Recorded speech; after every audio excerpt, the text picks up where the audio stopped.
Imagine looking at the legacies of the Buddha, Jesus, and Laozi, like millennia of revered, life-altering spiritual wisdom that has guided billions of people. Right. And you look at all of that and just conclude, wow, what a hassle. Now I have to go in and fix all their mistakes.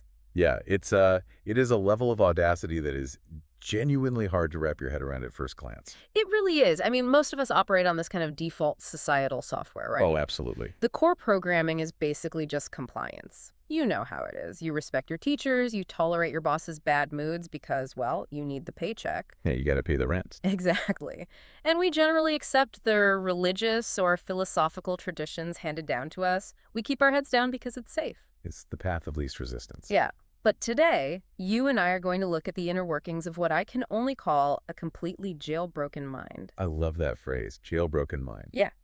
We are diving into a translated excerpt from a much larger memoir. It's titled, Speaking Honestly About Life Part 4, A Dashing Spirit, Even While Bleeding. It's quite a title. Right, and it's by an author who goes by the name Deiform Buddha, and the text was edited by Kinyu. And what makes this text so remarkable isn't just that the author is a rebel, it's the intense, microscopic level of self-analysis he applies to his own defiance. Right, he really breaks it down. He's essentially giving us the source code to a life lived entirely on the offensive. Exactly. And our mission for this deep dive is to track that exact source code. We are going to explore how a singular, uncompromising philosophy, the idea that rebellion is justified, shapes the entire arc of a human life. It really is his whole life. It is. We'll follow this author who actually describes himself as coming into the world with horns on his head and thorns on his body. Such a vivid image. And we'll track him from these incredibly petty childhood standoffs all the way to that massive cosmic spiritual audit we just mentioned at the start. But to really understand where this comes from, we have to look at the historical anchor he provides right at the very beginning of the text. Right. He grew up in China and lived through the Cultural Revolution, which was a period of massive social upheaval. Huge upheaval, yeah. And while we definitely aren't here to debate the incredibly complex politics of that era, the author pulls out one specific quote from Chairman Mao that acted as this profound catalyst for his entire worldview. Yeah, it's a very specific line. Right. Quoting the text directly here, he writes, Marxism, in 1,000 words and sentences, boils down to one. Rebellion is justified. And regardless of how that was originally intended politically, I mean, for a young kid who already felt like he had thorns on his body, that phrase wasn't just a political slogan. It was something more. It was external ultimate validation. It gave this immense philosophical weight to an instinct he already possessed. Right. It told him that his impulse to push back wasn't a character flaw. It was a righteous mandate. Okay, let's unpack this. Because if we want to understand the psychology of a lifelong rebel, we really have to look at where the defiance first takes root. Oh, absolutely. And there is no better testing ground for power dynamics than an elementary school classroom. It's the ultimate battleground of early authority. Oh, for sure. And the author gives us this perfect example from when he was just 7 years old. Just 7? Yeah. He's in a math class, and the teacher, Mr. Key, is writing test questions on the blackboard. The author is clearly a really bright, eager kid, and he finishes the entire test in under 10 minutes. Which is an amazing feeling at that age. You just want to show off. Exactly. He is just buzzing with innocent pride. So he runs up to the front of the room, completely triumphant, and he shouts to get the teacher's attention. But he makes a mistake. Right. In his excitement, he makes this tiny linguistic slip-up. So in Chinese, there's a proper word order for addressing a teacher, which translates roughly to Mr. Chi. But the author accidentally swaps it and says Teacher Chi. And how does the teacher react? Because, I mean, a normal adult just corrects the kid or laughs it off. Right, well, not Mr. Key. The teacher's reaction is entirely disproportionate. He doesn't correct the language. He reacts to what he perceives as a profound sign of disrespect. Oh, no. He angrily snatches the 7-year-old's notebook and just flings it violently onto the floor in front of the entire class. That is just a devastating psychological shock for a little kid. Completely jarring. The author describes being totally bewildered and deeply humiliated. He actually had no idea what he had done wrong until another student quietly whispered the grammatical correction to him. But once he realizes his mistake, he doesn't apologize, does he? Nope. He doesn't cry and pick up the notebook. Instead, he silently picks it up, glares at the teacher, walks out of the room, And this is the truly wild part. He never steps foot in that specific classroom again. Not ever. Not ever. It's like getting expelled over a verbal autocorrect fail. Basically, yeah. I have to ask you, looking at the psychology here, is this author just impossibly, pathologically stubborn, or is this actually a universal reaction to the crushing weight of a bruised ego when we are young and vulnerable? What's fascinating here is that the author isn't recounting this story just to brag about how tough he was in second grade. Right. When you read the text closely, there's this distinct layer of self-awareness. Yeah. He admits, frankly, I was wrong about the word order. He owns up to it. Yeah, he even jokes about it in hindsight. He notes that if Mr. Key had known English, where Teacher Key is perfectly acceptable, the whole incident would have been totally avoided. That's pretty funny. Yeah, he quips that maybe this was just an early sign of his natural affinity for English. So he uses humor years later, but the permanent boundary he drew that day never wavered. Precisely. And that sets the template for his entire life. Yeah. The core issue wasn't the grammatical mistake, it was the degradation. I see. He will accept being wrong on the facts, but he will absolutely not accept being humiliated by someone leveraging their authority. And we see that exact same psychological template weaponized shortly after. This is during his first formal year of elementary school. Oh, right, another incident of classroom chaos. Yeah. A female classmate sitting near him gets hit by a rock, her tooth is broken, and the teacher, Mrs. Line, immediately assumes our author threw it. Of course she does. Right, so she publicly accuses him and forces him to stand up as a punishment. It's the classic false accusation. Exactly. But what happens next is what separates him from a normal kid. Another student eventually confesses to throwing the rock. Okay. So Ms. Lyon tells our author he is cleared and he can sit back down. But does he sit? He refuses. Yeah. He stands there for the rest of the entire class period. Just pure, unfiltered spite. He writes that his thought process was literally, you humiliate me, I'll make you uncomfortable too. It's tense and... Have you ever done that? Have you ever just dug your heels into a punishment, even after you were cleared, just to make the authority figure squirm? It's such a visceral power move. It really is. And again, the older author reflects back with some regret. He actually writes, poor teacher, acknowledging he must have made her incredibly uncomfortable. Yeah. But the lesson is cemented early on. If you use your power unjustly, I will weaponize my compliance, or my total lack of it, to dismantle your comfort. Here's where it gets really interesting. Because weaponizing your boundaries in an elementary school is one thing. But what happens when that exact same mechanism is scaled up? The stakes get much higher. Right. What happens when the stakes aren't just a grade, but a foundational family relationship or a professional career? The underlying philosophy remains shockingly consistent, but the fallout becomes much more severe. Let's talk about the family dynamic. The author recounts a fight with his mother when he was 9 years old. Now, he makes a point to emphasize that his mother was deeply loving. This wasn't a toxic household. But whatever the argument was about, his reaction is thermonuclear. It really is. He goes on a complete hunger strike and refuses to eat for 3 whole days to spite her. He writes that he pushed her to the point of tears. She wanted to slap him but couldn't bring herself to do it. Yeah, and he even mentions this event in a later piece called Commemorating the 3rd Anniversary of My Mother's Passing. Going 3 days without food at 9 years old requires an almost terrifying amount of sheer willpower. Okay, wait a minute. I have to call a timeout and push back here. Sure, go ahead. A 9-year-old going on a 3-day hunger strike to punish a loving mother. That doesn't sound like a righteous rebel standing up to tyranny. That sounds like toxic emotional manipulation. I can see why you'd say that. Right. Is he actually operating from a place of strength, or is he just incredibly fragile whenever his ego is threatened? That is the exact tension at the heart of this memoir. From the outside, yes, it looks like manipulation or extreme fragility, but internally, for him, the emotional stakes of any perceived slight are always existential. Existential? How so? Well, he doesn't compartmentalize authority. A teacher unfairly blaming him, or a parent crossing a boundary, it all registers as a threat to his core autonomy. He can't just let it go. Right. He doesn't know how to escalate slowly.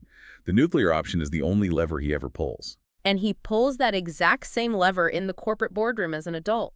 Oh, the workplace stories are wild. They really are. He tells a story about working at a unit where he's informally designated for a 3rd-tier leadership role. Like, he is on the promotion track. Things are looking good. Yeah, but his boss calls him in, gives him a long, condescending lecture, and ends with, You still need to be tested. Which is standard corporate speak. I mean, it's middle management code for we're delaying your promotion and making you jump through arbitrary hoops. Right, but the author hears a direct threat to his dignity. He interprets this as a deliberate trap to keep him subservient, to keep him clamping his tail, as he puts it. So he doesn't play the game. No, he doesn't smile and nod. Within days, he requests a transfer. Months later, he is gone entirely, thinking to himself, fine, test someone else. He simply removes his piece from their chessboard. And he repeats this later while working abroad in a really high-stakes environment. His boss falsely accuses him of a mistake during a meeting. Just like Miss Maslai and The Rock. Exactly. But instead of just standing silently this time, he stands up in front of the entire room, says, "Boss, I quit. You can do it yourself," and walks out with his head held high. Unbelievable. But honestly, where is the line between having fiercely strong personal boundaries and just sabotaging your own life? That's the million-dollar question. Right. Think about how many times you, listening to this right now, have sat through a condescending performance review and desperately wanted to just stand up and walk out. We've all been there. We don't do it because we need the job. If you just walk away every time you feel slighted, aren't you just burning your own house down? Well, if we connect this to the bigger picture that the author paints early in the text, Mm-hmm. you start to understand why he absolutely does not view this as sabotage. Okay, tell me more. He doesn't view quitting as burning his house down because he operates from a deeply ingrained mindset of absolute abundance. Absolute abundance. Explain how that works in practice. So most of us operate from a scarcity mindset. We tolerate bad bosses because we fear we won't find another job, or we fear losing social status. Right. The author is immune to that fear. He actually cites several guiding proverbs in the text. Things like, if the east doesn't shine, the west will. And when one door closes, another opens. Okay, pretty standard proverbs. Sure. But the most revealing one is, as long as the moon reflects on the lakes and rivers, there's no need to worry about where to cast your fishing line. Oh, wow. That is wonderfully poetic. It is. And practically, it means he believes the world is infinitely vast. For him, staying in a toxic environment or submitting to an unfair test from a middle manager, that is the true self-sabotage. Ah, I see the flip there. Yeah, walking away isn't a loss for him. It's simply turning around to face a much larger ocean. That reframes everything. It requires a staggering amount of self-belief to actually live that way. It really does. But there is a ceiling to human authority, right? I mean, you can quit a job, you can transfer out of a classroom. What happens when this author, with his absolute refusal to submit, turns his gaze towards something much larger? You mean spiritual authority? Yes. What happens when he confronts spiritual authority? This is where the memoir pivots from a story of personal defiance into a massive, almost cosmic philosophical audit. Right. He decides to interrogate the foundational spiritual texts of humanity. A spiritual audit. He puts the great figures on trial, and incredibly, he finds them all completely lacking. Every single one of them. Let's look at his grievances. First, he takes on Laozi and the Tao Te Ching. Okay. He reads it, and instead of awe, he feels frustration. He says Laozi left 3,000 cryptic riddle words and then just vanished. He essentially complains, if you're going to impart wisdom, why not speak clearly and finish the thought?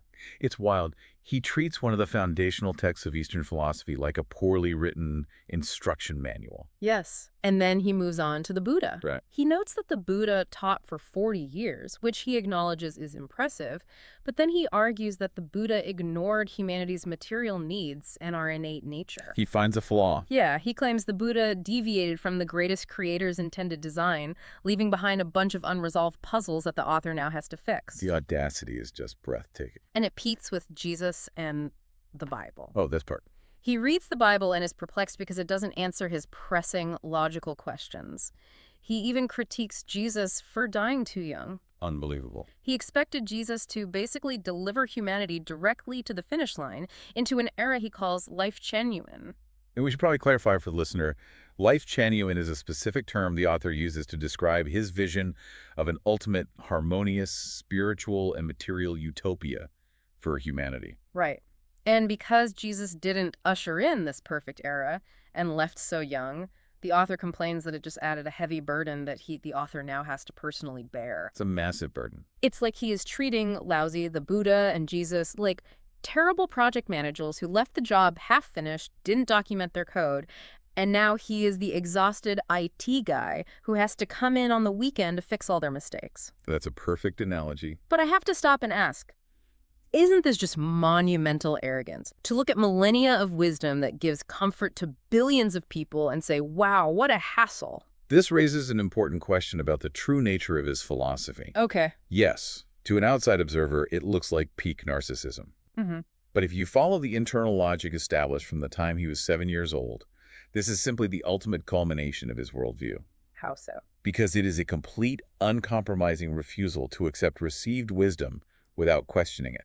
Think about why most people accept religious dogma. For comfort, maybe? Right, for comfort, for community, or out of fear of divine authority. Sure. The author refuses to be cowed by the sheer weight of history or the title of divine. He holds deities to the exact same standard he held his elementary school teachers to. If it doesn't make logical sense to him, if it feels incomplete or unjust, he pushes back.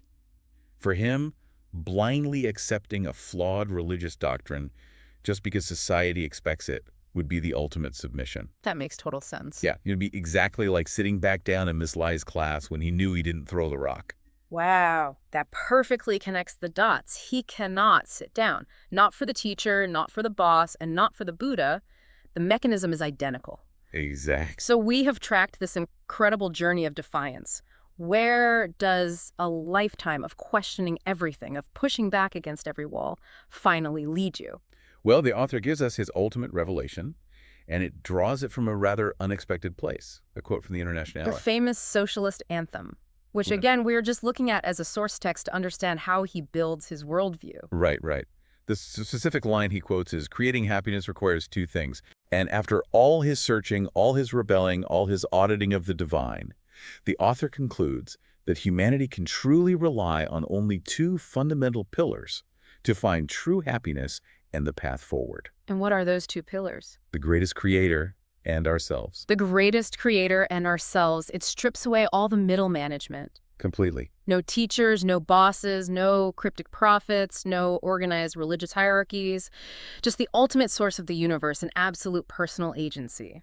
It is a philosophy of radical self-reliance. Yeah. But the author is also deeply, profoundly honest about the toll this kind of life takes. So what does this all mean? That brings us right back to the title of the text and its beautiful, somewhat haunting concluding lines. Yeah, the title. The title is a dashing spirit, even while bleeding. He fully acknowledges that rebellion is liberating. It frees you from the traps of subservience. But it is absolutely not free. No, it isn't. It is, as he writes, grace-tinged with pain. To constantly fight back, to constantly walk away and start over, means you are going to take damage. You're going to get hurt. Yeah, as he beautifully concludes, even in elegance, the wounds still bleed. It is a profound acknowledgement that true independence requires sacrifice. Yeah. You get to keep your dignity, but you lose the comfort and the safety of the crowd. Which brings this directly to you, listening to this right now. We want you to reflect on the boundaries and the walls in your own life. Absolute. Think about the times you have walked away from an unfair boss, ended a bad relationship, or finally rejected a flawed ideology you were raised with. Claiming your independence, standing up when everyone in the room tells you to sit down, it often leaves a mark. It does. It leaves you bleeding a little bit. And this author validates that pain not as a failure, but as a badge of honor for a life lived strictly on your own terms. It's an incredibly powerful reframe of what it means to struggle against the grain. The bleeding isn't a sign that you made the wrong choice. It's proof that you fought for your autonomy. But it also leaves us with one final provocative thought to mull over. What's that? If a lifetime of constant rebellion, of always pushing back against authority, leaves you perpetually bleeding and nursing those wounds, at what point does radical acceptance become an even more defiant act than walking away? Oh, that's a deep question. Are the rules you are currently fighting in your own life actually worth the wounds you are taking to knock them down? Or is there sometimes more power in letting the wall stand? That is the ultimate question of balance, knowing when to swing the hammer and knowing when to simply walk out of the building. Something to think about the next time you feel the urge to throw your notebook on the floor. Thank you for joining us on this deep dive into a truly uncompromising mind. Keep questioning the blueprints, keep examining those walls, and we will catch you on the next one.